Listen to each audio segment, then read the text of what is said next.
Jangan lupa like, comment, and subscribe channel YouTube TVRI Bengkulu dan nyalakan lonceng notifikasinya.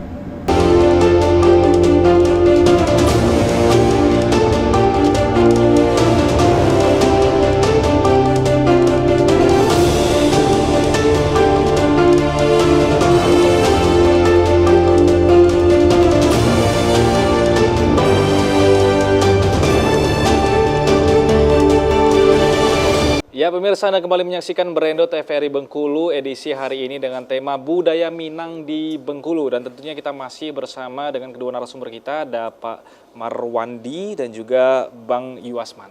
Nah, jadi kita lanjutkan sedikit tadi pembahasan bahwa stigma yang mengatakan bahwa masyarakat dari suku Minang ini sering merantau keluar. Ini karena prinsip dasar juga, dari prinsip adatnya. Dari 7 tadi ya Pak ya? Betul. Kalau tidak salah tadi. Nah, 1 dari 7-nya adalah diwajibkan untuk belajar keluar, supaya tidak menjadi katak dalam tempurung ya. Merasa besar di tempat sendiri, tapi ketika di tempat orang lain tidak bisa dibandingkan seperti itu ilmunya. Saya ingin ke Pak Yuasman. Tadi kan disampaikan bahwa seperti itu, dan secara persentase juga masih banyak yang merantau keluar. Nah, untuk di Bengkulu sendiri seperti apa persentase yang orang Minang yang ada di Bengkulu? Kalau untuk orang Minang yang berada di kotanya apa di provinsinya? Di kota dan juga secara kalau di kotanya kan ada itu sejenis orang Minang yang ada kan, di mana orang Minang itu berada, contoh berada di Kota Bengkulu, dia senangnya berkumpul, bersilaturahmi. Salah satunya mungkin membuat ada bentuknya IKM, Ikatan Keluarga Minang. Ada IKABAS, itu salah satu bentuk organisasi Minang, Ikatan Keluarga Bayang dan sekitarnya. Mungkin udah menjadi sifat dasar pada orang Minang itu bersilaturahmi atau membangun komunikasi yang bagus, baik itu sama warga sekitar ataupun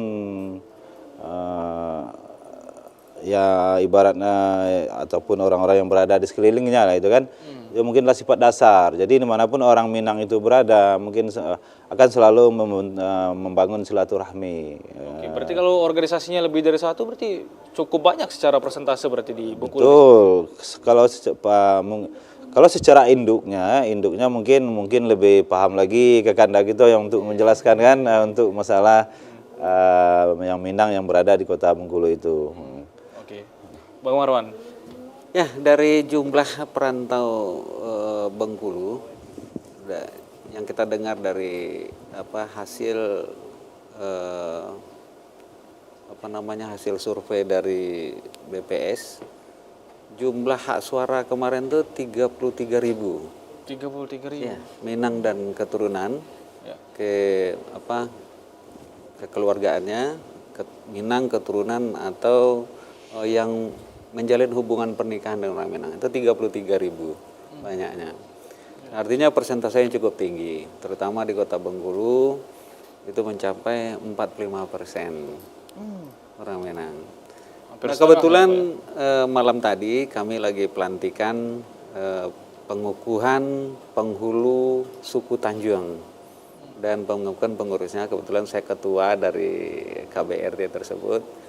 Dalam sambutan gubernur disampaikan malam tadi bahwa organisasi-organisasi yang berada di Bengkulu, salah satu organisasi Minang cukup banyak. Nah, merupakan juga suatu mitra bagi pemerintah untuk melaksanakan pembangunan. Paling tidak organisasi ini tempat menyampaikan informasi yang nantinya akan sampai kepada keanggotaan-anggotaannya. Dari organisasi Minang yang ada, mengelompok satu ada IKM namanya.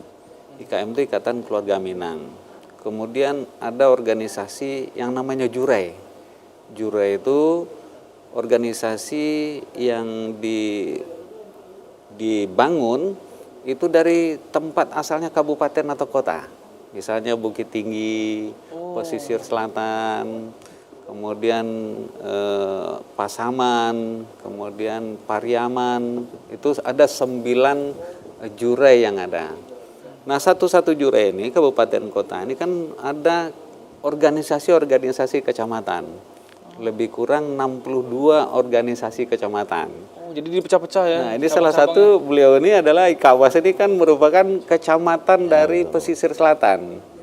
Nah, kemudian ada organisasi kesukuan. Nah ini sebagai sebuah informasi dan edukasi yang sangat penting juga untuk pemirsa ini. Kalau suku itu sebenarnya terpecah lagi Minang ini ya berarti? Tidak, dia Ini bukan bagian terpecah. Merupakan satu komponen.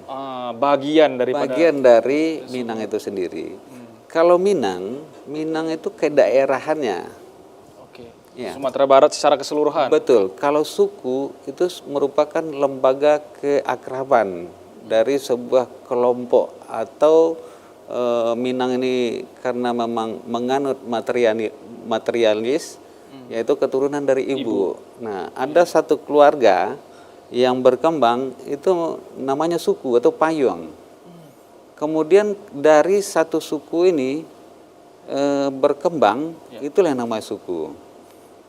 Nah, yang di nagari tadi, nagari atau tempat wilayah yang berdirinya sebuah nagari itu syaratnya tadi ada 4 suku. 4 suku. Namanya sasuku itu pengertiannya seperempat. Jadi tidak ada satu kalau hanya 2 yang ada. Harus 4 minimal suku. 4. Minimal 4. Untuk dihitung jadi satu gitu. Nah, dengan sukunya ada timbullah Ninik Mama.